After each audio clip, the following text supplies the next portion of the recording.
ఆదిలాబాద్ జిల్లాలో బీజేపీ రాష్ట్ర నాయకురాలు సుహాసిని రెడ్డి ఆధ్వర్యంలో రైతు ఆవేదన సభ నిర్వహించారు. భారీ వర్షాలు, వరదల కారణంగా పంట నష్టపోయామని రైతులు ఆవేదన వ్యక్తం చేశారు. ప్రభుత్వం ప్రకటించిన నష్టపరిహారం ఎకరాకు 10,000 రూపాయలు 9 నెలల నుంచి ప్రభుత్వ ఖాతాలోనే ఫ్రీజ్ అయి ఉన్నట్లు తెలిపారు. ప్రభుత్వం స్పందించి నష్టపరిహారం విడుదల చేయాలని డిమాండ్ చేశారు. దీనిపై మరింత సమాచారం మా ప్రతినిధి శ్రీనివాస్ అందిస్తారు.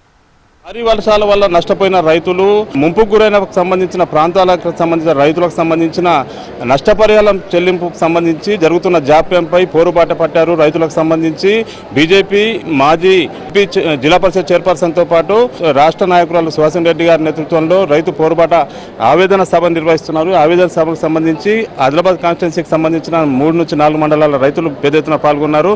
మేడం, ఏం డిమాండ్ చేస్తా ఉన్నారు? గత సంవత్సరం కూడా వరదల వల్ల అనేక ప్రాంతాల్లో ముంపుకు ఈసారి కూడా అసలు కనీసము అధికారులు వచ్చి సర్వే కూడా చేయలేదంటున్నారు. ఏం డిమాండ్ చేస్తారు? రైతులను ఆదుకోవాలని చెప్పి ప్రాథమిక డిమాండ్తో ఈరోజు రావడం జరిగింది.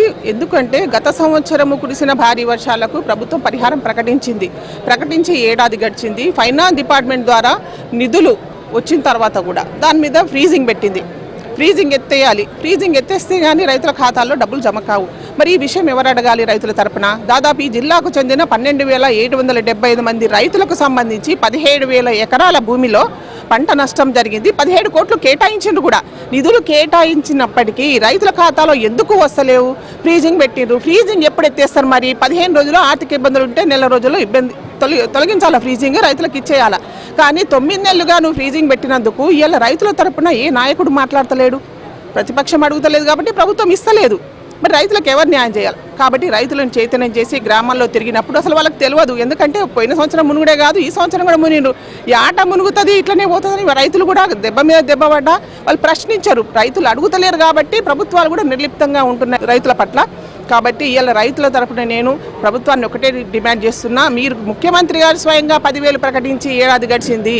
మీరు ఫైనాన్స్ డిపార్ట్మెంట్ నుంచి కూడా నిధులు క్లియర్ చేసిండ్రు. మరి ఎందుకు పదే వ్యవసాయ శాఖ మంత్రి కూడా చెప్తున్నాడు నష్టపోయిన రైతులను ఆదుకుంటామని చెప్పి.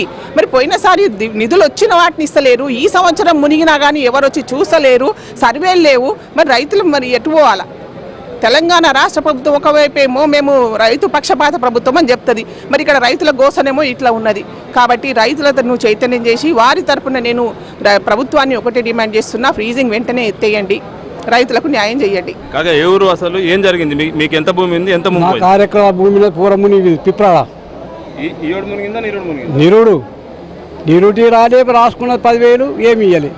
ఇప్పుడు ఏం డిమాండ్ చేస్తున్నాం? మరి ఏం కాలేదు, ఇంకేం డబ్బులు కాదు, ఏం కాదు సార్ బరబాదు అంతేగా. ఏదైతే ప్రభుత్వం నష్టపరిహారం అని డిక్లేర్ చేసినప్పుడు నష్టపరిహారం అనేది తక్షణమే ఇవ్వాలి. తక్షణం ఇవ్వకపోవడం వల్ల రైతులకు నష్టమే కానీ లాభం కాదు. మరి తెలిసి ప్రభుత్వం నష్టపరిహారం అని ఇచ్చేటప్పుడు తక్షణమే ఇవ్వకపోవడం ఏంటిది? ఇచ్చిన దాంట్లో ఫ్రీజింగ్ పెట్టడం ఏంటిది? ఎంతవరకు న్యాయం?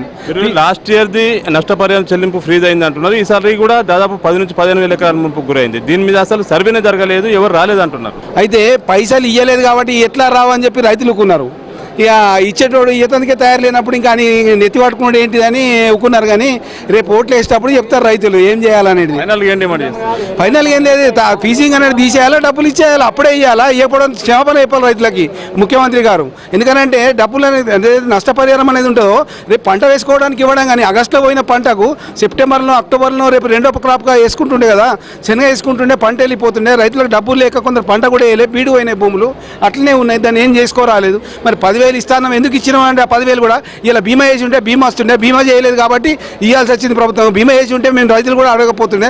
ఇప్పటికి కూడా బీమా లేదు. గత సంవత్సరం ఇది జరిగినప్పటికి కూడా ఇప్పటికి కూడా ఇది కాలేదు. ఎన్నో ఉన్నదని చెప్పి తెలియని కూడా ప్రభుత్వము బీమా అనౌన్స్మెంట్ చేయలేదు. మరి మేము చేస్తామని చెప్పి అప్పుడేమో ప్రభుత్వాన్ని, అప్పుడున్న ప్రభుత్వాన్ని కేసీఆర్ గతంలో మీరు చేయలేదని చెప్పి అడిగిన 3 సంవత్సరాలు. మరి ఇప్పుడు 2 సంవత్సరాలు పోయి 3వ సంవత్సరం నడుస్తున్నది. మీరు ఇప్పటికి కూడా బీమా చేయలేదు. తక్షణమే బీమా చేయాలా, రైతులను ఆదుకోవాలని చెప్పి కోరుతున్నాను. గత సంవత్సరం వరదల వల్ల జరిగినటువంటి నష్టాలకు సంబంధించి రైతులందరినీ వెంటనే ప్రభుత్వం ఆదుకోవాలి. ఏదైతే నిధులు విడుదల ఈ ఫ్రీజింగ్ జరిగిందో దాన్ని క్లియర్ చేస్తేనే ఖచ్చితంగా రైతులకు భరోసా అవుతుంది. లేని పక్షంలో రైతుల తరఫు నుండి మరింత ఉద్యమాన్ని ఉధృతం చేస్తామని చెప్పి సుహాసిని రెడ్డితో పాటు రైతులు, రైతు సంఘ నేతలు పేర్కొన్న పరిస్థితి. కనప శ్రీనివాస